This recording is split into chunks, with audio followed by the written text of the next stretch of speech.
Alright guys, so here I'm just visualizing the horizontal support for the pop-up tent.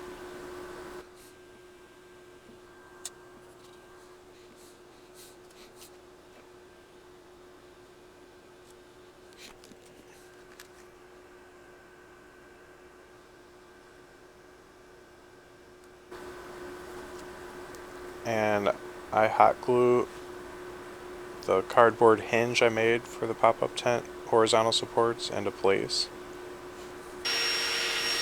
That copper pole is one of the 4 vertical poles in the 4 corners of the pop-up tent. Now I'm hot gluing some ridges horizontally around the pole to add more reinforcement and more shape and body to the fiberglass that's going to wrap around that pole and around the hinges to form the hinges. The cardboard hinges are already pre-made using cardstock and hot glue to form the shapes. And I'll be able to bolt the horizontal supports through those hinges once they're solidified with fiberglass and epoxy.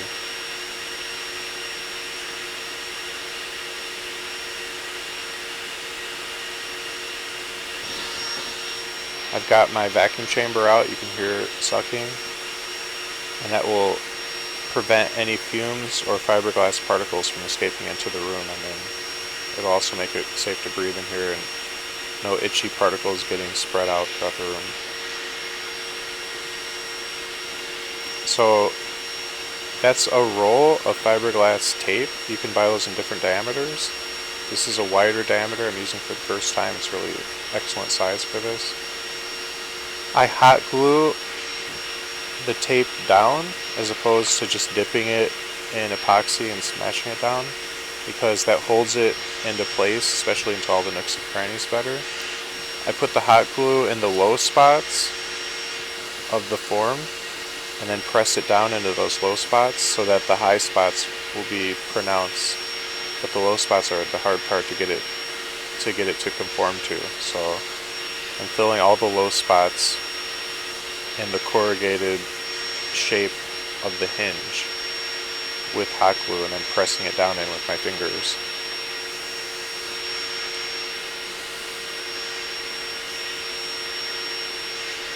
The hinges are not just flat, they have high points and low points added on purpose. I call them structural ribbing.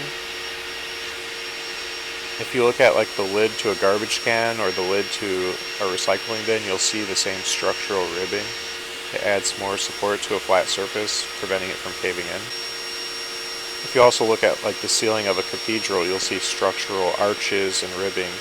Rather than just a flat roof, you have to have structural beams supporting the flat roof. So all flat faces need to have structural beams. So I created structural beams out of my cardstock with hot glue.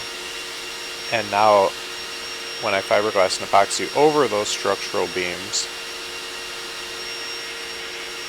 the fiberglass and epoxy will take on those structural beam shapes, which will make them all the more rigid when everything's cured, so that the hinge will be able to handle the forces placed on it by blowing of the wind against the tent and stuff like that without caving in and folding and buckling.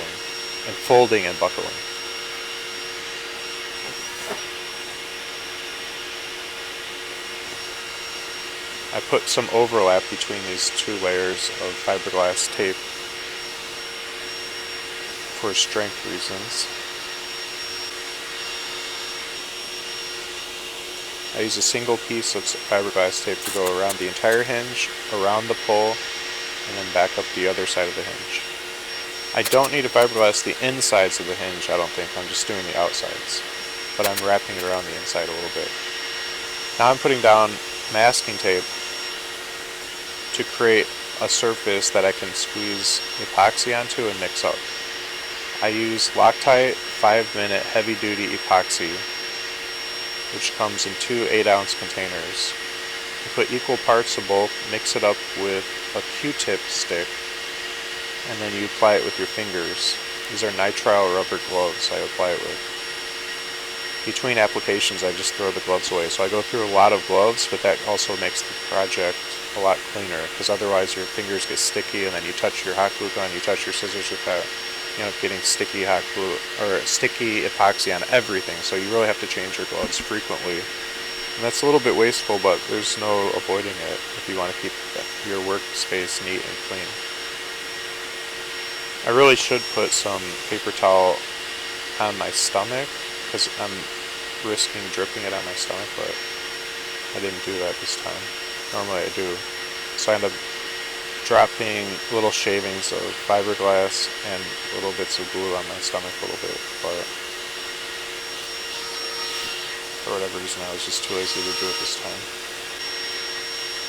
So I just got the glue on my right hand, so I only had to replace my right hand glove. I try to do that when I can, just to have glue on the one hand, so I don't have to waste extra gloves on the hand I'm not using. So I just apply all the glue with my right index finger and right thumb. And I apply a little bit more. You never want to put too much mixture of epoxy, because you tend to waste a lot that way. So I just make very small batches and apply it with my fingertip in order to conserve and minimize waste, because a little goes a long way with this stuff. You end up putting it on about 1/2 millimeter to 3/4 of a millimeter thick onto your fiberglass, and it will wet through it. So its viscosity is low enough that it will actually permeate the fiberglass and get the front and back covered. So you don't actually have to dip the fiberglass cloth in and then press it on. This will actually soak into it and get both sides wet anyways. So that's why you can just hot glue it into place to hold it down. And I've found that's a lot faster. It's really an amazing technique to hot glue all the fiberglass cloth into place in advance and then epoxy it. So I'm just folding around some little bits of fiberglass cloth that were sticking out on the edges, just gluing it down with hot glue, tacking it all in place.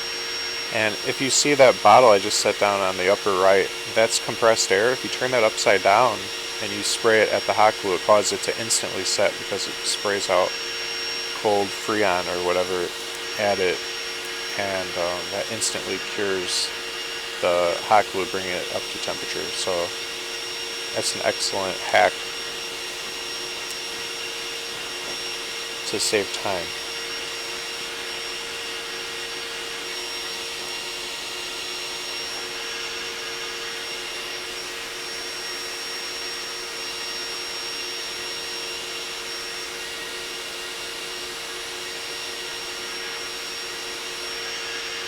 By my left thumb is a little piece of cardboard that I glued on just to hold the width to a certain amount, so it doesn't like collapse and the two halves of the hinge glue themselves together. So I just tack that in place temporarily.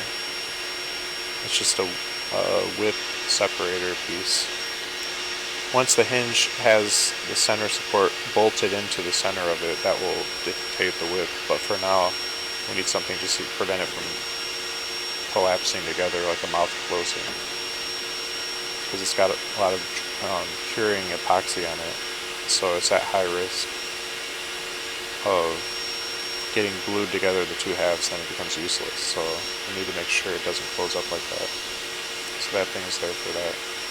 I'll end up removing that once everything's cured.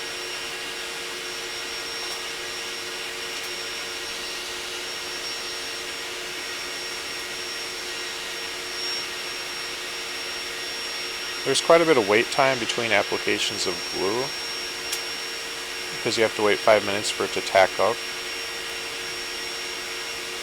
And so it's kind of best to have two hinges you're making at once, but I was not feeling too well, so I just focused on one hinge that day. Now I'm using some of my less wide fiberglass tape here, just to get a little bit of an edge that I missed with the two bigger, wider strips that I put on previously. So I'm just being thorough here, finishing up that corner, which wasn't fiberglass yet. So I have two different widths. One I believe is like 200 millimeters, one is like 60 millimeters or something. I'm not sure the exact, but you can buy them on eBay for like I think it's like $3.75 per roll for those rolls you see I'm using. And I think they're just amazing. They're so much easier to work with than buying the huge Bondo brand fiberglass cloth sheets that come in like 6 feet by 6 feet. It's just so much easier to work with a nice, clean, neat roll of fiberglass tape.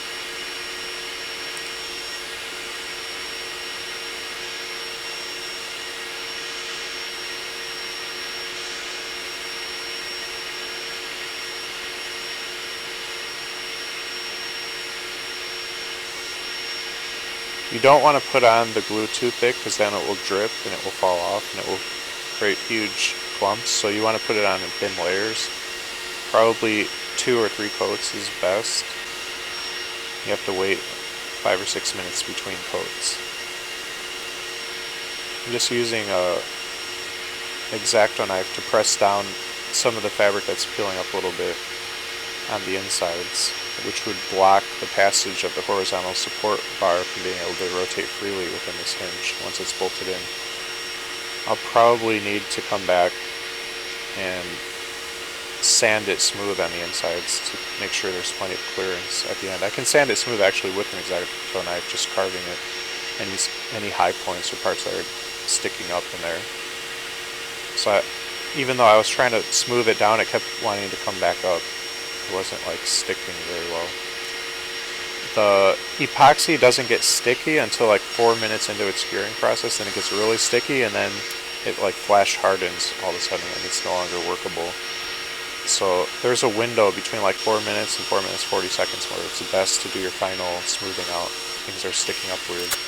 If you try to press things that are sticking up down before that window, it doesn't stay stuck down because the glue has not gotten sticky enough. It gets sticky only between that 4 minute to 4 minute 40-second window. So that's why it's frustrating to work with that glue, since it's not sticky enough and things tend to peel away. And I prefer to use hot glue for that reason, to tack down and get the fiberglass cloth to conform to the complex shapes that I'm trying to fiberglass. If you were trying to fiberglass just like a flat surface, like a table or something, it wouldn't be necessary. You could just lay the cloth down and just slather it in epoxy. But the more complex the shape and the more twists and turns you need, the more important I think it is to use hot glue to get the cloth to conform. So I just clean everything up with wet wipes before we put it away so the glue doesn't cure fully, like on my scissors and stuff. I just wipe down a little bit at the end and I'm done.